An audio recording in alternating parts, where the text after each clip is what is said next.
Hello friends, welcome back to the Rabbitat Homestead. My name's Ashley. In the last video, I discussed how to breed rabbits, and now I'm going to talk about what to do next. Now that my doe Lucky is bred, it is time to start preparing for her litter. So, I will go into detail on how I set up my doe's nesting boxes.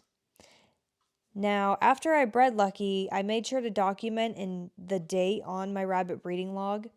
I always make sure to write it down and keep track because there are a lot of time frames to keep in mind once the doe is bred, and you do not want to forget and end up guessing when your doe will kindle. The average length of a rabbit's gestation period is 31 days, but you can expect the litter to be born in 28 to 31 days. My does almost always have their litters on the night of day 31. A few days before she kindles, you will need to give her a nest box so she can start preparing for her litter. I always give them their nest box on day 25.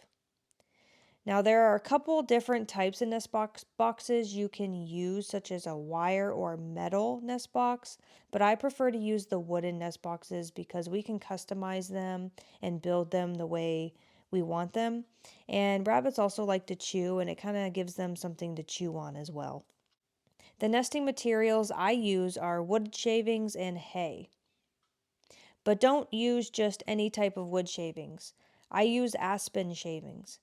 This is because other types of wood shavings, such as cedar or pine shavings, can be toxic to rabbits. And I also like to use shavings because they absorb better than straw or hay and keep the box from becoming damp too quickly. A damp nest box can cause disease in young rabbits. So I just put about a 2-inch layer of shavings in the bottom of the nest box, and then I put some hay on top of the shavings, and I usually just use some Timothy hay, whatever hay that I give them to eat.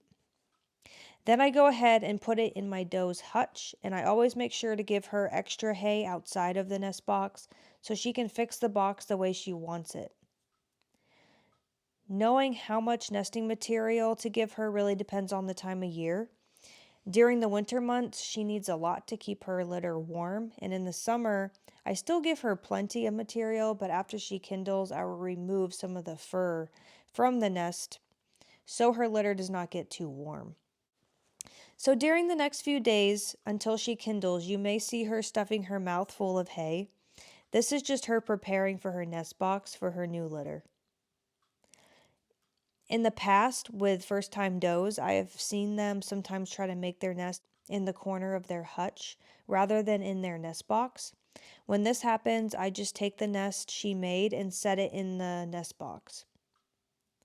Right before she has her litter, she will start to pull her own fur from her chest and belly area.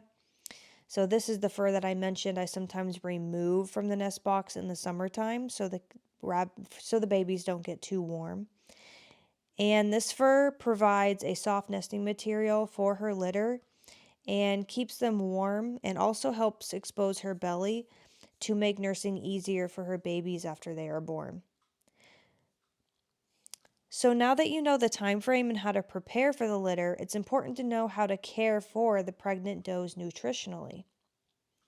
Normally my does eat about 6 to 7 ounces of rabbit pellets a day plus hay, but I don't have a strict schedule I follow to feed them. I usually feed them in the afternoon once a day, but in the winter this changes because I have to give them water bowls instead of water bottles because of the freezing temperatures.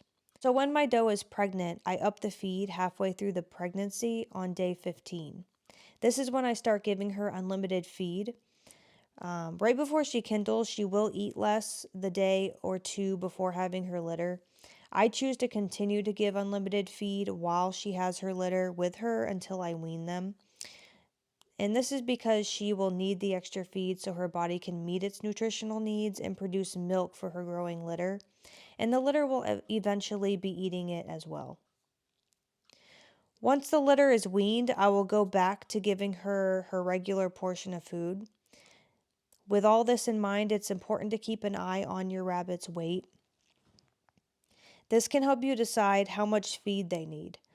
When I do my rounds in the afternoons feeding them, I like to take my hand and run it down my rabbit's back to feel the condition of their backbone. If the bumps on her backbone feel sharp or pointed, your rabbit is probably too thin and could use an increase in feed. And if you do not feel the individual bumps, then most likely there is too much fat covering them and you should decrease the feed. Well, Lucky had her litter on day 31 at night and they are all healthy. She had 8 babies.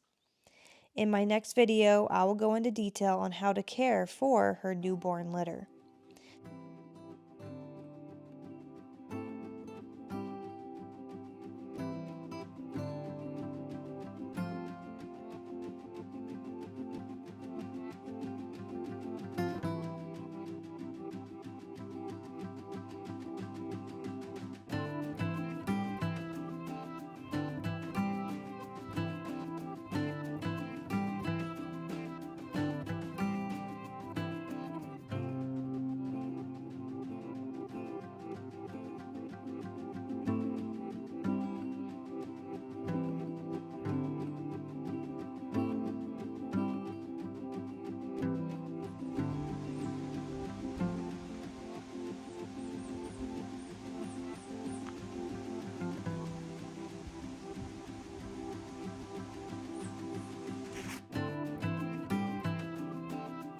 Well, I hope this was helpful to you, and let me know in the comments if you have any questions you would like me to address in the next video.